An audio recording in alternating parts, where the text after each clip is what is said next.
Hello guys, দেখো আমি একটা নতুন রেসিপি নিয়ে এসেছি। তো এটা হচ্ছে কচুর গাটি। তো গাটিগুলোকে আমি আগে সিদ্ধ করে নিয়েছি, ছোটো ছোটো গাটি। তো হালকা লবণ দিয়ে একটু আমি সেদ্ধ করে নিয়েছি।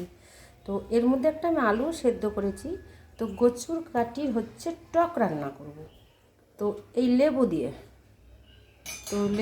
কচুর গাটির টক। তো বন্ধুরা দেখো, গরম হয়ে গেছে তেল, ওর মধ্যে আমি 5 ফোড়ন দিয়ে দিলাম কটা।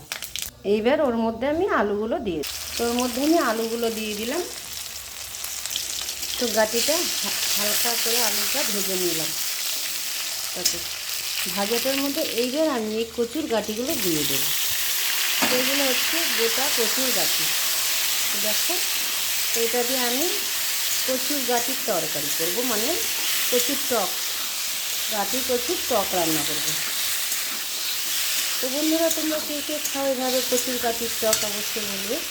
এর মধ্যে আমি এবার দিলাম একটু জিরের গুঁড়ো, পরিমাণ মতো একটু জিরের গুঁড়ো। তার মধ্যে দিয়ে দিলাম হলুদের গুঁড়ো।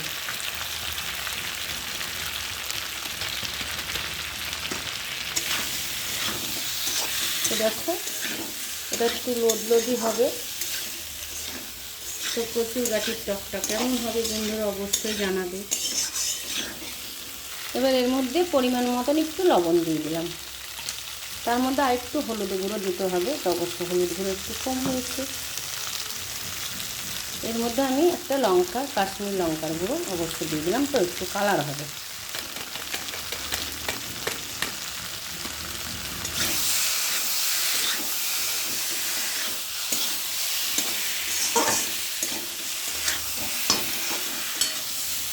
তো কচুর গাটিগুলো অবশ্যই সেদ্ধ করে নিয়েছি।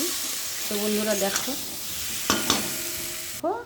বন্ধুরা দেখো, আমি এটা হচ্ছে গন্ধরাজ লেবু কেটে নিয়েছি। তো এটা দিয়ে আমি কচুর গাঠির তরকারি, তো এই রসটাকে আমি চিপে চিপে থালায় রাখবো। থালায় রেখে তারপরে কচুর গাটিতে দেবো। তো দেখো, তরকারিটা আমার প্রায় কষানো হয়ে গেছে, কালারটাও সুন্দর হয়েছে। এখন এই লেবু দিয়ে দেবো কচুর গাটির টক।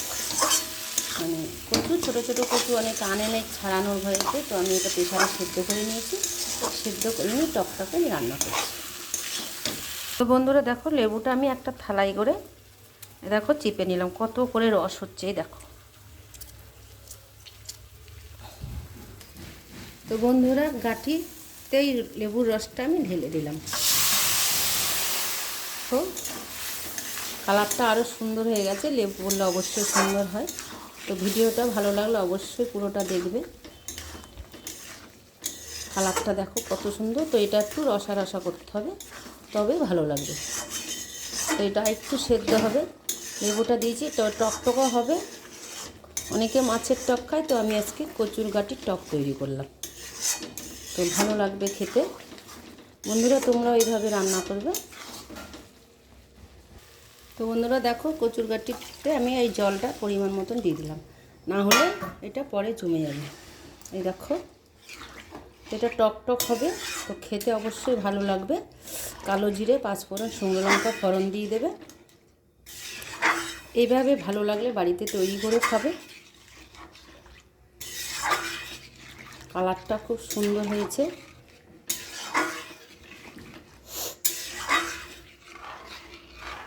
কচুর গাটির টক, তো এটা ফুটলেই আমি নামিয়ে ফেলবো। এই দেখো, ঝোলটা অবশ্যই গাঢ় হয়ে গেছে। বাই বন্ধুরা, ভিডিওটা ভালো লাগলে অবশ্যই দেখবে।